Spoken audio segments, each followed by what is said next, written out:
오늘 말씀의 제목은 믿음의 선한 싸움입니다. 여기 유다가 기록한 말씀인데요.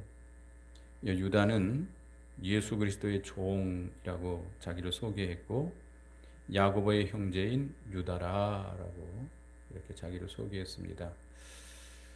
유다, 유대인들, 이스라엘 사람들은 같은 이름이 참 많아요. 근데 여기서 유다는 예수님의 제자 유다가 아니고 예수님의 동생 유다입니다. 예, 그 예수님의 제자 야고보, 요한의 형제 야고보는 제일 먼저 순교당했죠. 헤로당이 칼로 못 베어 죽였고요. 그 예수님의 동생 야고보가 예루살렘 교회의 기둥과 같은 역할을 했습니다. 베드로, 요한과 함께 예루살렘 교회의 감독이었는데요. 그 형제 유다다. 그 야고보의 형제 유다다. 이렇게 자기를 소개했습니다. 예수님의 동생들이 여러 명 있죠. 마태복음 13장 55절에 보면 그 형제들은 야고보, 요셉, 시몬, 유다라 하지 않느냐. 아들, 예수님의 동생, 그러니까 그 형제가 오형제죠. 예수님이 제일 맞이고 그 다음에 야고보, 요셉, 시몬, 유다가 있고 또 누이들도 있습니다. 예수님의 여동생들도 있어요. 그런데 여기에 야고보는 예수님의 제일 밑에 동생 야고보는 예루살렘 교회의 기둥과 같은 역할을 했던 감독이고 제일 끝 동생 유다가 이 유다서를 기록한 것으로 그렇게 보고 있습니다. 예수님의 동생들은 예수님이 이 세상에 계실 때 예수님 십자가 지시기 전에는 예수를 안 믿었죠. 그런데 예수님께서 십자가 지시고 부활 승천하신, 그러니까 부활한 후에 믿었다고 봐야 되겠죠. 그래서 사도행전 1장에 보면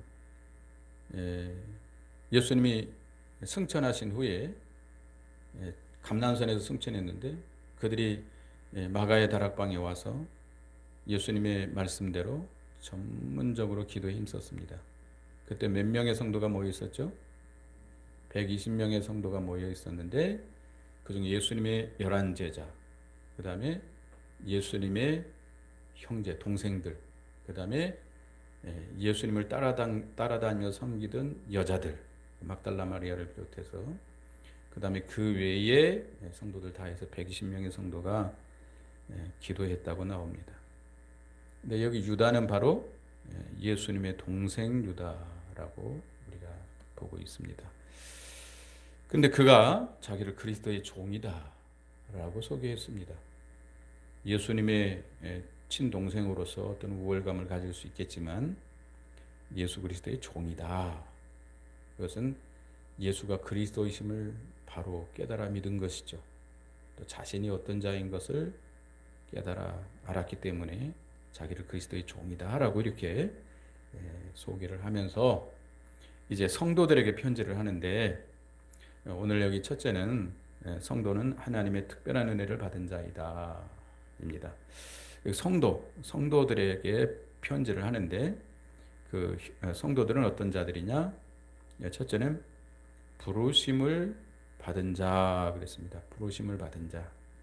성도들은 하나님의 부르심을 받은 자입니다. 우리는 죄와 흑암 가운데, 사망 가운데, 이 세상 죄악 가운데 흘러 떠내려 가고 있었습니다. 아무 소망이 없이, 내세도 없이, 소망도 없이 우리가 이렇게 살다가 죽을 인생, 영원히 망할 인생들인데 하나님께서 우리를 그 가운데서 어떻게 했어요? 불러내서 우리가 예수를 구주로 믿게 되었고 하나님의 자녀가 되었습니다. 그러니까 내가 나와서 하나님을 믿은 것이 아니라 하나님께서 나를 불러냈기 때문에 내가 예수를 믿어서 구원받은 겁니다. 소명, 우리가 조직신학에서 소명을 배웠는데 소명하면 외적인 소명, 내적인 소명이 있습니다. 그러니까 소명이라는 건 불러낸다는 거예요. 불러내는데 뭘 가지고 우리를 불러내죠? 뭘 가지고? 누가? 누가 뭘 가지고 우리를 불러내죠? 성령께서 뭘 가지고? 복음을 가지고, 복음, 진리의 말씀을 가지고 우리를 불러냅니다. 그래서 외적인 소명은 누구나 모든 사람에게 복음을 전하는 거예요. 전도자들을 보내서, 성령께서 전도자들을 보내서 땅끝까지 모든 만민에게 복음을 전하는 거고, 내적인 소명은 뭐예요? 어떤 자에게만 내적인 소명이 있죠? 택한 백성에게만. 택한 백성에게만 성령께서 그 죽었던 영혼을 거듭나게 하시고, 그 복음이 들리게 하시고, 믿어지게 하시고, 하나님의 자녀가 되게 해 주십니다. 그래서 빛 가운데 살게 해 주십니다. 우리를 불러내 주신 거 얼마나 하나님의 큰 은혜입니까? 그렇죠? 이 수억의 사람들 가운데 하나님께서 누구의 이름을 불렀어요? 이사야서에 보면 우리를 지명하여서 불러냈다. 지명하여서. 너가 아니라 누구 우리의 이름을 각자 불러서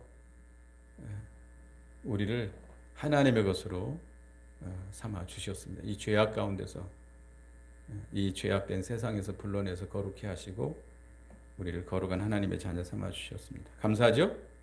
그리고 우리 성도들은 하나님 아버지의 사랑 안에서 아버지 안에서 사랑을 얻고 그랬는데, 하나님 아버지 안에서 사랑을 얻었다라고 했는데, 하나님의 사랑을 얻은 자이다 이겁니다.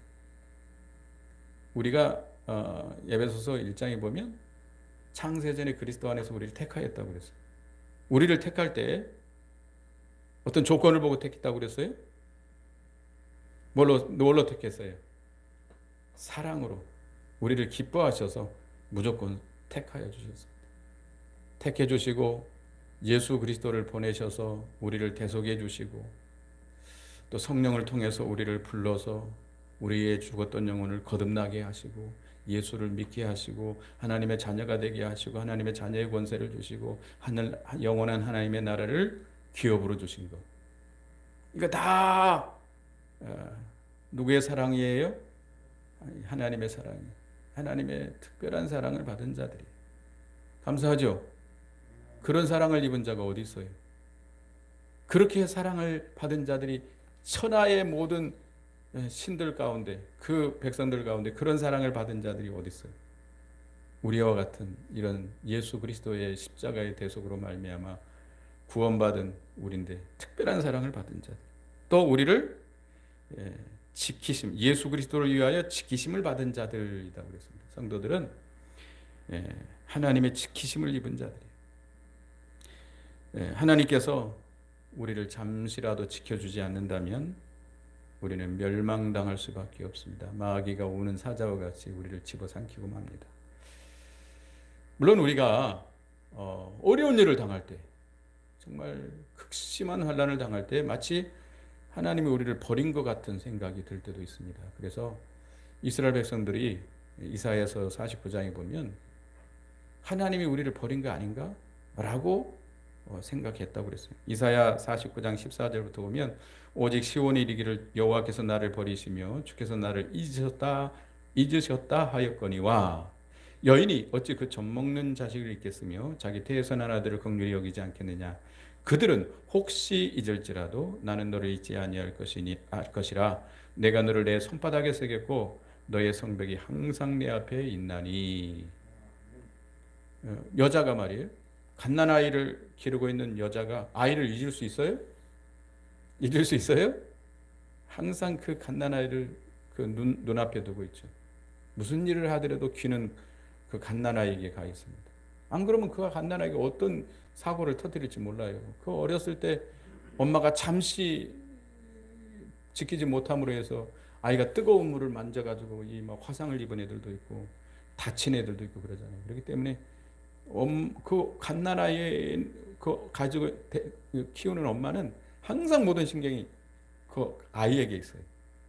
그러니까 엄마의 본능인데요. 아이가 어디서 딱 떨어지려고 그러잖아요. 근데 아빠는 별로 안 가는데 엄마는 그냥 나타나서 받아낼 수 있습니다. 그 아이를 지키고자 하는 그런 모성 본능이라고 그럴까요? 아이가 어려운 일을 당하면 자기의 생명까지도 내놓고도 이렇게 지키려고 그러잖아요. 근데 그런 모성 본능이 있는 어미조차도 자식을 잊어버리고 자식을 버리고 자기 유익을 위해서 가는 그런 여자들도 있습니다. 그런데 누구는 잊지 않아요? 우리 하나님 아버지는 절대로 우리를 잊지 않는다. 우리의 이름을 어디다 새겼어요? 주님의 손바닥에 새기고 항상 우리를 보살피신다. 베드로전서 1장 5절에 7절까지는 너희는 말세에 나타나기를 예비하신 구원을 얻기 위하여 믿음으로 말미암아 하나님의 능력으로 보호하심을 받았느니라. 우리의 이 착한 일, 구원을 시작하신 이도 하나님, 구원을 이루어 가신 이도 하나님, 구원을 완성시킬 이도 하나님입니다. 물론 우리 성도와 합력해 나가는 겁니다. 하나님이 우리를 지키시고 보호하시고 인도하시는데 내가 따라가지 않는다면 안 되겠죠. 우리 성도들이 거기에 믿음을 써서 하나님을 신뢰하고 의지하고 끝까지 선한 싸움을 싸우고 달려갈 길을 달려가야 돼요. 나는 가만히 있으면서 하나님이 지켜주시고 하나님이 인도해 주신다. 이건 신앙이 아니에요. 그건 잘못된 겁니다. 그래서 이 믿음의 도를 위하여 힘써 싸우라 이렇게 권면하고 있습니다. 3절에 보면 3절 다 같이 읽어보겠습니다. 시작. 사랑하는 자들아 우리가 일반으로 받은 구원에 관하여 내가 너희에게 편지하려는 생각이 간절하던 차에 성도에게 단번에 주신 믿음의 도를 위하여 힘써 싸우라는 편지로 너희를 권하여야 할 필요를 느꼈노니. 믿음의 도를 위하여 힘써 싸우라 두 번째 대지입니다. 유다가 성도들에게 편지를 쓰면서 일반으로 얻은 구원의 도리를 가지고 권면하려고 했습니다.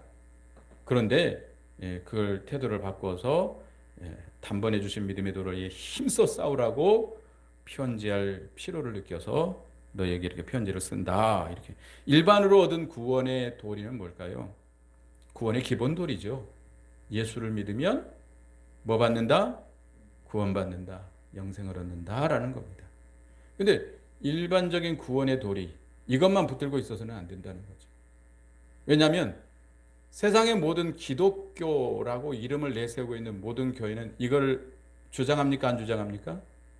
다 주장해요. 다. 천주교도 개신교도 이단들도 다 예수를 믿으면 구원한다고 주장해요. 안식교 그렇게 주장할까 안 주장할까요?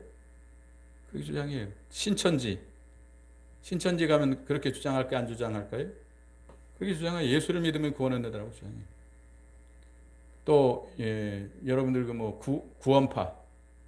구원파가도 그렇게 주장합니다. 그 기본 구원의 도리를 얼마나 아주 이렇게 강조하는지 몰라요. 그러면서 자기들의 어떤 이단 교리를 슬쩍 띄워 올리는 거예요. 근데 하여튼 만약에 우리가 기본 구원의 도리만 붙들고 있으면 안 된다는 거예요. 왜? 모든 세상에 있는 교회라고 하는 교회들은 다 그것을 주장하면서 그들은 다른 복음들을 많이 가지고 있기 때문입니다. 그래서 우리는 단번에 주신 믿음의 도를 위하여 힘써 싸워나가야 됩니다. 이 단번에 주신 믿음의 도가 뭐냐? 세 가지인데요. 첫째는 구속의 도리입니다. 예수 그리스도의 속죄로 인해서 그리스도를 믿는 성도는 과거와 현재 미래의 모든 죄를 십자가에서 완전히 단번에 속죄해 주셨다고 하는 것. 구약 시대는 매일 계속 뭘 드려야 되죠? 제사를 드렸어야 돼요. 그런데 예수님은 마지막으로 단 한 번 누구의 몸을? 당신의 몸을 속죄 제물로 하나님 앞에 드림으로 인해서 그 단번의 제사로 모든 속죄를 다 완전히 다 이루셨습니다. 그래서 더 이상 다시 죽을 필요가 없어요. 다시 제사 드릴 필요가 없어요. 제사 드릴 필요 있어요? 없어요? 안식일을 지킬 필요 있어요? 없어요? 토요일 안식일 지킬 필요 없어요. 다시는 구약의 의식이나 제도를 지킬 필요가 없어요. 왜? 예수님이 완전히 단 한 번에 다 속죄를 이루어 주셨어요. 다 대속해 주시고 의롭다 해 주셨어요. 그 다음에 하나님의 말씀입니다. 우리 구약 성경을 보면 약 1500년의 세월을 거치면서 약 26명이 이 성경을 기록했다고 합니다. 오랜 세월 동안 많은 사람들이 성경을 기록했는데요. 물론 성령께서 그들에게 완전한 하나님의 말씀으로 기록되게 해주셨죠. 그런데 그 구약은 누구를 가리켜요? 예수 그리스도를 가리켜요. 예수 그리스도. 그 의식과 제도, 법칙, 규례 이런 모든 것은 누구를 가리키고 있는 거예요? 장차 오실 그리스도. 그러니까 그건 그림자예요. 그림자. 구약 시대의 의식과 제도, 규례, 법칙 이런 모든 것은 다 그림자예요. 그림자. 실체는 누구예요? 예수 그리스도예요. 그래서 골로새서 2장 16, 17절에 보면 그러므로 먹고 마시는 것과 절기나 초하루나 안식일을 이유로 누구든지 너희를 비판하지 못하게 하라. 이것들은 장래일의 그림자이나 몸은 그리스도의 것이니라. 그리스도께서 실체 되신 그리스도께서 오셔서 그 모든 말씀을 다 이루셨습니다. 어디서? 십자가에서. 십자가에서 신구약 모든 성경을 다 지키시고 십자가에서 죽기까지 복종함으로 그 모든 말씀을 다 이루시고 그것을 나타내셨어요. 그래서 그 예수님의 제자들 또 그 제자들에 의해서 성경을 완전히 이루셨습니다. 그래서 성경 몇 권이죠? 신구약 성경 66권, 요한계시록을 마지막으로 해서 그 성경 완전히 이루셨어요. 그래서 더 이상 성경이 있어요, 없어요? 성경을 빼거나 감해서는 안 된다고 했어요. 단번에 주신 말씀이. 그 다음에 성령입니다. 성령 언제 강림하셨죠? 예수님 승천하시고 열흘 후에 오순절날 성령이 강림하셨습니다. 그 성령은 왔다 갔다 해요? 우리가 믿음 잘 안 쓰면 성령이 떠나갔다가 믿음 좀 쓰면 기도하려고 열심히 하면서 또 성령이 오셨다가 또 내가 좀 믿음이 식어지면 성령이 떠났다가 다시 또 뜨거워지면 돌아오고 그래요? 그렇지 않습니다. 고린도서 3장 16절에 보면 성령은 우리 가운데 내내 늘 계세요. 왔다 갔다 하잖아요. 단번에 주신 성령이에요. 성령을 반복적으로 받아야 된다고 주장하고 있습니다. 오순절 계통에서나 이런 신비주의자들은 성령을 반복적으로 받아야 된다. 그래서 찬송가에 보면 누구의 옷이 없어서 성령이 옷이 없어서 성령이여 임하여 주옵소서. 성령 받으라. 목사가 무슨 성령보다 높아요? 목사가 오라 하면 성령이 오고 성령이 가라 하면 가고 그래요? 이 참남된 사람들이에요. 잘 몰라서 그래요. 성령은 누구예요? 삼위일체 하나님이에요. 하나님인데 하나님한테 명령을 해요? 성령이 와라, 성령이 가라 그래요? 말도 안 되는 소리죠. 그건 참 얼마나 그 참남된 일이에요. 성령은 단번에 주신 거예요. 왔다 갔다 하지 않아요. 성령께서 우리를 거듭난 중생도 한번 살아난 영혼 죽어야 안 죽어요? 죽지 않아요. 우리에게 주신 믿음도 왔다 갔다 해요? 알미니안주의자들은 믿음이 있다가 없다 그런다고 그러잖아요. 믿었다가 안 믿었다가 믿었다가 안 믿었다고 그런대요. 죽을 때 믿으면 천국 간대요. 잘못된 거죠. 우리에게 단번에 주신 믿음입니다. 근데 거짓 선지자들은 이 가만히 들어온 거짓 선지자들인데 4절 보겠습니다. 4절 이거 봅니다. 시작. 이는 가만히 들어온 몇 사람이 있음이라. 그들은 예적부터 이 판결을 받기로 미리 기록된 자니 경건하지 아니하여 우리 하나님의 은혜를 도리어 방탕의 것으로 바꾸고 홀로 하나이신 주제 곧 우리 주 예수 그리스도를 부인하는 자들이니라. 이 거짓 선지자들, 이단자들, 비진리 이런 것들이 몰래 가만히 교회 안에 들어옵니다. 이미 오늘날 이 교회에 다 들어와 있어요. 그럴 땐 신비주의, 신신학, 자유주의 다 들어와 있어요. 여러분들도 다 가지고 있어요. 우리가 분별해야 돼요. 교회 안에 다들 세속주의, 인본주의 다 들어와 있어요. 우리가 이게 분별해서 물리쳐야 돼요. 예? 이 양의 탈을 쓴 이리처럼 우리에게 들어와 있어요. 근데 그 거짓 선지자들의 특징 뭐예요? 그들은 경건하지 아니하다 그랬어요. 우리가 이 사람들이 거짓 선지자냐 아니냐 뭘 보면 알 수 있어요? 열매를 보면 알 수 있어요. 이 나무가 우리가 어렸을 때 묘목을 심으면 이 나무가 똘감나무인지 저 뭐예요? 단감나무인지 또 뭐 장두감인지 잘 몰라요. 근데 한 3년 키우고 열매를 딱 익히는 거 보면 이게 단감이구나. 이게 똘감이구나. 에이 잘못 샀네. 알 수 있잖아요. 그같이 거짓 선자들은 조금만 지나보면 그 열매가 다 나타나게 되어 있습니다. 그들의 특징이 뭐예요? 경건치 않아요. 경건치 않아요. 그들은 이 경건이라고 하는 것은 하나님을 공경하고 하나님의 뜻대로 바로 사는 것인데요. 이 거짓 선자 이단들은 경건함이 없이 자기들의 죄를 합법화시키고 양심이 마비된 자들입니다. 하나님 앞에서 바로 살지 않습니다.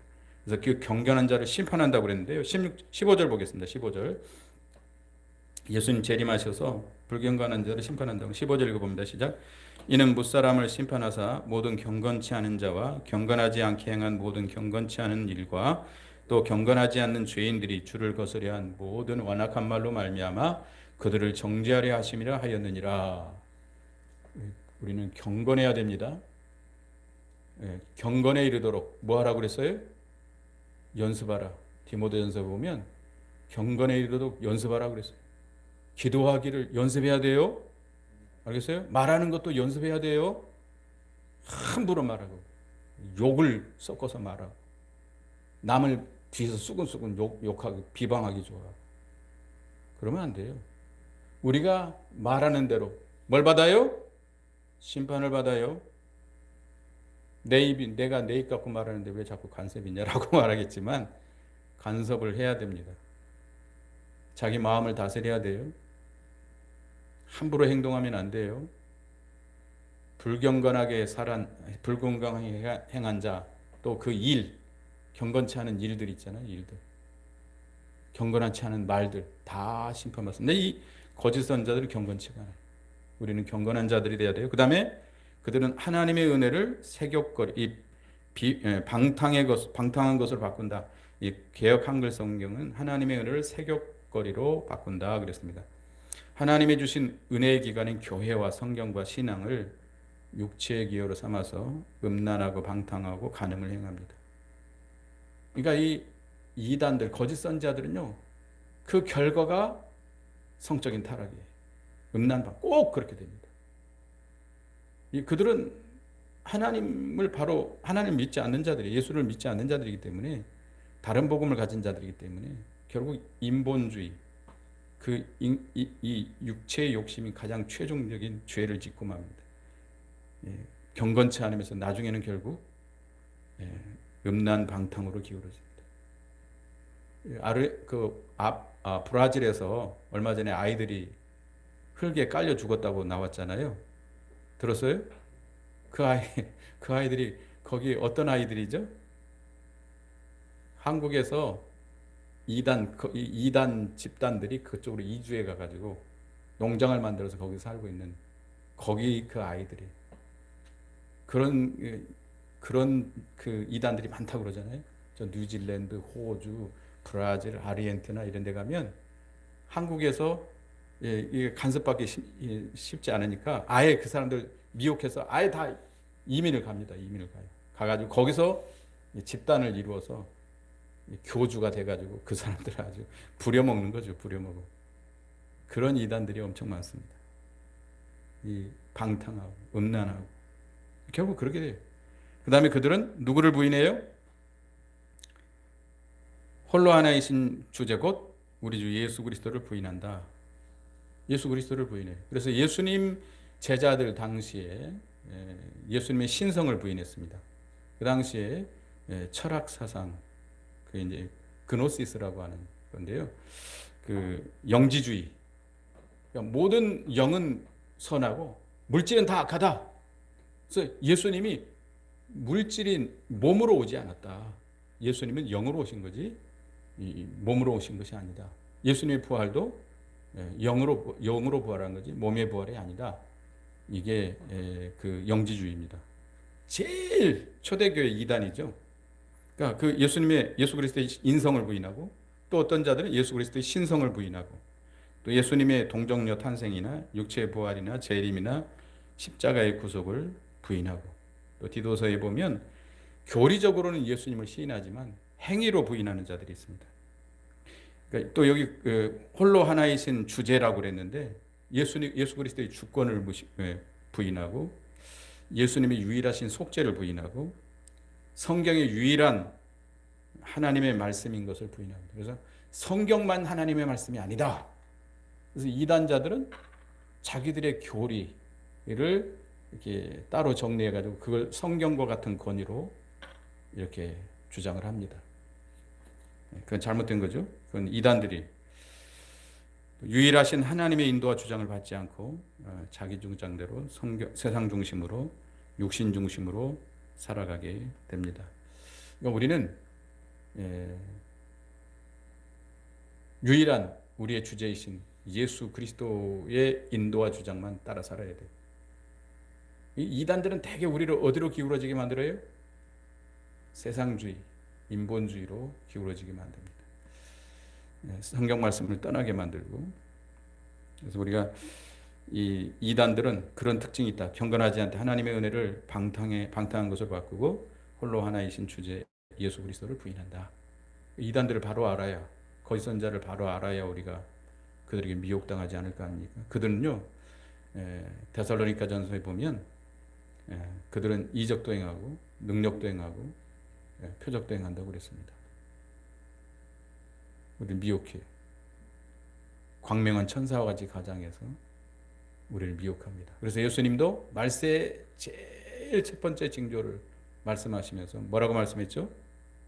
너희는 사람의 미혹을 받지 않도록 조심하라. 많은 사람들이 내 이름으로 와서 너희를 미혹할 것이다. 거짓 선지자, 거짓 그리스도들이 많이 나타날 것을 말씀하고 있습니다. 그래서 세 번째는 이제 구약 시대의 멸망의 역사를 거울로 삼아라 그랬습니다. 5절 읽어보겠습니다. 5절 읽어봅니다. 시작. 너희가 본래 모든 사실을 알고 있으나 내가 너희로 다시 생각나게 하고자 하노라. 주께서 백성을 애굽에서 구해내시고 후에 믿지 않은 자들을 멸하셨으며. 이제 물론 계속 그 거짓 선지자들의 특징을 말씀하고 있는데요. 이 구약 시대에 이스라엘 백성을 모세를 통해서 애굽에서 인도해내셨습니다. 근데 이스라엘 백성들이 광야에서 다 어떻게 됐죠? 다 쓰러져 죽었습니다. 누구 외에? 여호수아와 갈렙 외에는 다 쓰러져 죽었어요. 그러니까 애굽에서 나온 성인들 20세 이상, 애굽에서 나올 때 20세 이상이었던 사람들은 광야에서 40년 동안 다 쓰러져 죽었고, 누구만 살았어요? 여호수아와 갈렙만 살았는데 왜 그들이 쓰러져 죽었어요? 여기 왜? 그들이 믿지 아니했기 때문이다. 뭘 믿지 않았어요? 하나님의 말씀을 믿지 않았어요. 하나님의 함께 하심을 믿지 않았어요. 하나님의 인도를 믿지 않았어요. 그러니까 그들은 항상 원망하고 불평하고 하나님과 하나님의 말씀을 믿지 않고 시험했다. 출애굽기 17장 7절에 그들이 여호와를 시험하여 이르기를 여호와께서 우리 중에 계신가 안 계신가 하였음이었더라. 자, 하나님께서 그들과 함께 하신 증거가 뭐였죠? 이 광야에서 하나님이 함께 하신 증거가 뭐예요? 눈에 보이는 게 뭐예요? 불기둥과 푸른 기둥이에요. 그걸 볼 때마다 하나님이 우리와 함께 하시는구나. 우리를 보호하시는구나. 우리를 인도하시는구나. 그걸 보면서도 우리 중에 계신가 안 계신가 시험했어요. 믿지 않은 거예요. 그리고 항상 어디를 바라봤어요? 애굽을 돌아다보고 모세를 원망하고 모세를 어떤 때는 돌로 쳐 죽이려고 그러고. 그러니까 이 거짓 선지자들은 항상 그렇습니다. 원망 불평하는 자들이, 원망 불평하는 자들. 여기 16절 보겠습니다. 16절. 그 거짓 선지자의 특징인데 16절 봅니다. 시작. 이 사람들은 원망하는 자며 불만을 토하는 자며 그 정욕대로 행하는 자라. 그 입으로 자랑한 말을 하며 이익을 위하여 아첨하느니라. 원망하고 불만을 토하고. 이스라엘 백성들이 하나님을 믿지 아니하고 하나님이 세운 모세를 원망하고 불평하고 때로는 죽이려고까지 했습니다. 그래서 그들을 하나님께서 심판했습니다. 고린도전서 10장 9절에 보면 그들 가운데 어떤 사람들이 주를 시험하다가 뱀에게 멸망을 당하였느니 우리는 그들과 같이 시험하지 말자. 오늘날 우리들도 하나님 말씀을 그대로 믿어야 됩니다. 하나님이 우리에게 약속했으면 그대로 이루어질 걸 믿으시기 바랍니다.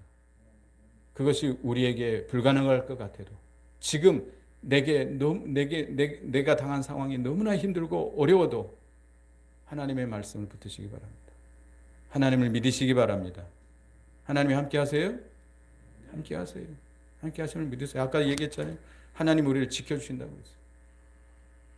눈동자와 같이 우리를 지켜주고 계세요. 믿어야지. 믿지 않으면 어떻게 돼요? 하나님의 진노를 당하게 됩니다. 쓰러지고 말아요. 그 다음에 여기 천사에 대해서 말하는 6절을 보겠습니다. 6절 시작. 또 자기 죄를 지키지 아니하고 자기 처소를 떠난 천사들을 큰 날의 심판까지 영원한 결박으로 흑암에 가두셨으며, 자기 지위를 떠난 천사의 심판을 기억하라는 겁니다. 여기 천사는 누구를 가리키죠? 천사는 두 종류가 있습니다. 선한 천사, 악한 천사가 있습니다. 악한 천사 마귀, 사탄 마귀를 가리켜요. 이 사탄 마귀도 처음에는 뭘로 창조했었어요? 선한 천사로 창조했었는데 그들이 교만해져 가지고 자기들의 지위, 자기들의 처소를 떠나 누구의 자리를 넘봤어요? 하나님 자리를 넘보다가 쫓겨났어요. 흑암에 갇힌 바 됐어요. 우리는 우리의 위치를 지켜야 됩니다. 우리의 지위를 지켜야 됩니다. 우주를 보세요. 우주에 우리가 밤에 보면 낮에 태양이 있고 달이 있고 별들이 있잖아요. 근데 그것들이 다 자기 위치가 있고 뭐가 있어요? 자기들이 돌아가는 그 길이 있습니다. 궤도가 있어요. 그걸 떠나면 어떻게 되죠? 큰 혼란과 멸망이 다가옵니다. 우리나라 이 지구에요, 혜성이라고 떠돌아다니는 별이 부딪혀 버리면 있잖아요. 어마어마하게 우리가 상상도 못하는 별들이 돌아다녀요. 그것들이 와서 받아버리면 망하고 맙니다. 근데 하나님께서는 그 별들이, 이 우주에 떠 있는 모든 천체들이 다 자기 위치를 지키도록, 자기들의 길을 가도록, 가만히 있는 게 아니에요. 다 돌고 있어요. 다 이게 돌고 있어요. 근데 자기들이 길이 있어요. 이 지구가 태양을 향해서 이렇게 1년에 한 번씩 돌고 있는데요. 하루에 한 바퀴씩 돌고. 이게 이 돌아가는 궤도가 조금만 어긋나면요, 다 죽는데요. 어떻게 끈도 없는데 어떻게 그렇게 공중에서 또 도는지 누가 그렇게 하시는 거예요? 하나님이 그렇게 하는 거예요. 우리 사람들도 마찬가지, 우리 성도들도 마찬가지입니다. 각자의 위치가 있어요. 가정에는 남편의 위치, 아내의 위치, 자식의 위치, 부모의 위치. 힘들고 어렵다고 나 못 살겠어, 난 그만두겠어, 떠나버리면 어떻게 되죠? 큰 혼란과 파멸이 오게 됩니다. 죄송하지만 오늘날 얼마나 이혼일이 많아요. 이혼하는 이유가 성격이 안 맞아서, 살기 힘들어서 이혼해버리면 그 자식들은 어떻게 되라고? 그 가정은 어떻게 되라고? 교회도 마찬가지. 각자 세우신 위치가 있어요. 힘들다고 어렵다고 위치를 떠나버린다면 큰 혼란과 파멸이 오고 어디에 갇히게 돼요? 흑암에 갇히게 돼요. 영의 자유를 잃어버려요. 그 위치를 떠나면 있잖아요, 오히려 자기는 자유롭게, 너무 여기가 힘들고 어려우니까 나는 혼자 훌훌 떠나버릴 거야. 떠나버리면 좋을 것 같죠? 자유를 얻을 것 같죠? 떠나자마자 뭐가 와요? 흑암이 닥쳐. 영의 자유를 잃어버려요. 여러분, 힘들고 어려워도 자기 자리 지켜야 돼요. 그게 제일 중요해요. 오늘날 너무나 사람들이 쉽게 자기 위치를, 자기 자리를 떠나버려요. 포기해버려요. 그럼으로 인해서 오는 그 파멸, 고통, 괴로움 어떻게 하라고? 치유가 안 돼요. 그 상처, 아이들의 그 인격이 그렇게 만들어져 버려요. 인품이. 참 안타까운 일이죠. 그래서 우리는 항상 우리가 있는 그 자리가 불편하더라도, 힘들더라도, 어렵더라도, 살기 힘들어도 꿋꿋이 지켜나가. 거기서 믿음을 지키면 하나님이 어떻게 해요? 권고해 주세요. 반드시 얼마 아니면 하나님께서 우리를 권고해 주시고 위로해 주시고 하나님의 옳다 인정함을 주시고 복을 주십니다. 사도행전 1장 4절에 보면 사도와 함께 모이사 그들에게 분부하여 이르시되 예루살렘을 떠나지 말고 내게 들은 바 아버지께서 약속하신 것을 기다리라. 예수님이 승천하시고서 제자들에게 뭐라고 그랬어요? 어디를 떠나지 말고? 예루살렘을 떠나지 말고 기도하라. 하나님이 약속하신 거 기다려요. 예루살렘이 지금 죽이는 곳이에요. 잡아 죽이는 곳이에요. 거기 있으면 죽을 수도 있어요. 그래도 떠나지 않아야 돼요. 그의 말씀을 지키는 거예요. 믿음을 지키는 거예요. 우리도 잘 참고 견디세요. 믿음이라고 하는 것, 믿음의 연단은 참고 견딤으로 이루어집니다. 그냥 되는 거 아니에요. 세상의 모든 일이 다 그렇잖아요. 어느 교회 지금 봉사하고 있는데요. 쉽게 생각했죠. 쉽게. 하다 보면 어려워. 이 돌발 상황이 생겨요. 돌발. 그렇다고 포기해야 돼요? 세상 사는 게 다 그렇잖아요. 우리가 세상 살다 보면 무슨 일이든지 쉬운 일이 없어요. 그래도 잘 참고 견디고 나가야 돼요. 우리 믿음 생활도 마찬가지입니다. 참고 견디고 나가다 보면 누가 도와주세요? 하나님이 도와주세요. 권고해 주세요. 붙들어 주세요. 자리를 떠나면 뭐가 와요? 흑암이 와요. 그 다음에 7절 읽어보겠습니다. 7절 시작. 소돔과 고모라와 그 이웃 도시들도 그와 같은 행동으로 음란하며 다른 육체를 따라가다가 영원한 불의의 형벌을 받음으로 거울이 되었느니라. 소돔 고모라가 왜 망했어요?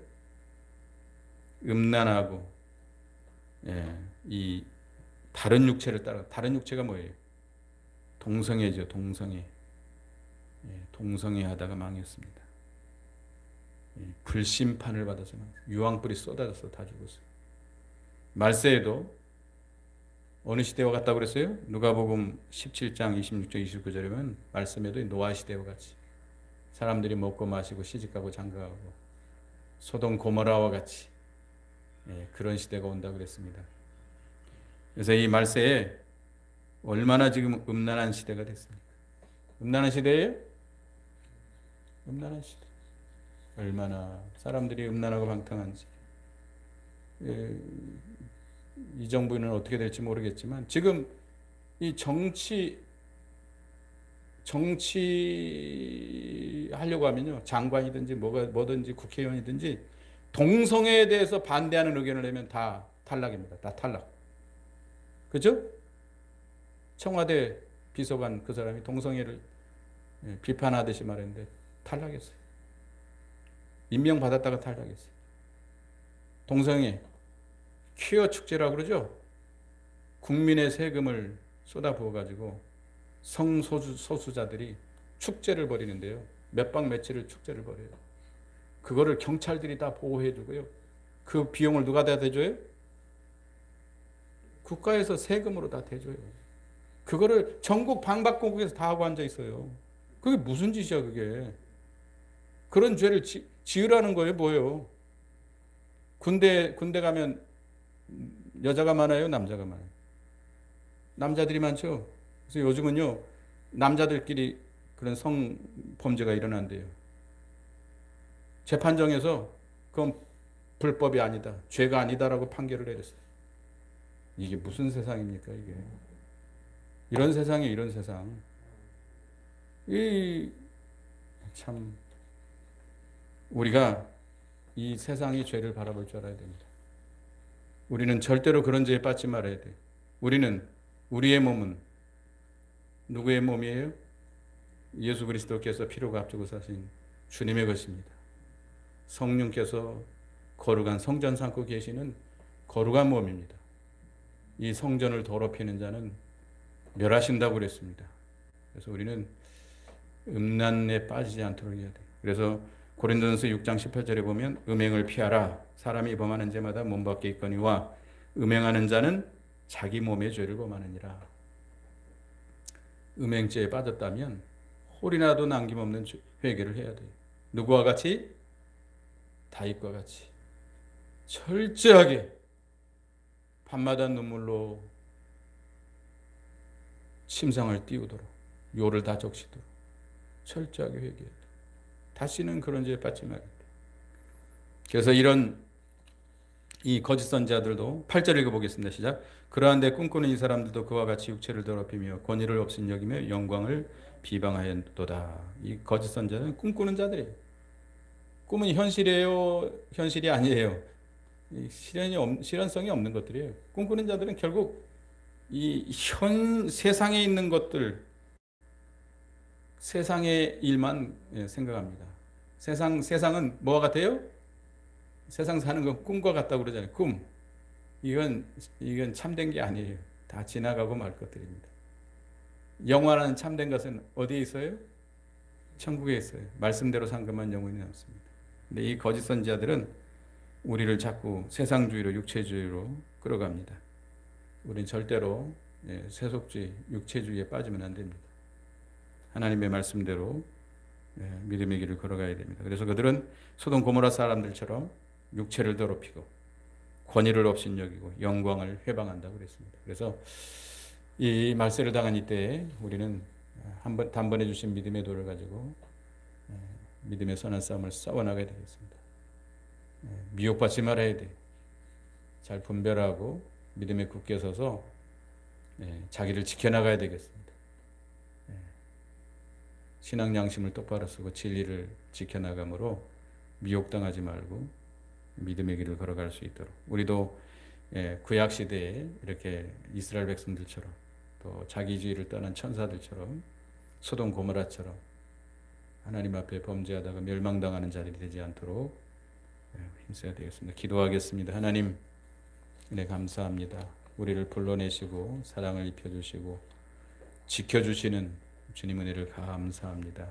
하나님의 특별한 은혜를 받은 우리들은 이렇게 마지막 시대에 미혹하는 자들이 거짓 선자들이 많이 들어와 있는데 그들에게 미혹당하지 아니하고 진리에 굳게 서서 그들과 믿음의 선한 싸움을 힘써 싸워서 끊어버리고 참 진리를 지켜나가는 저희들이 되게 주시옵소서.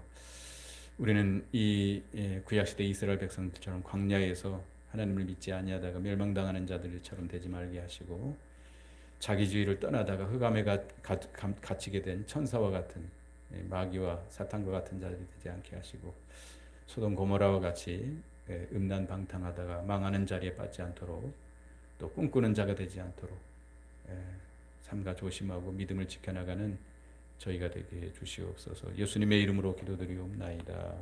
아멘.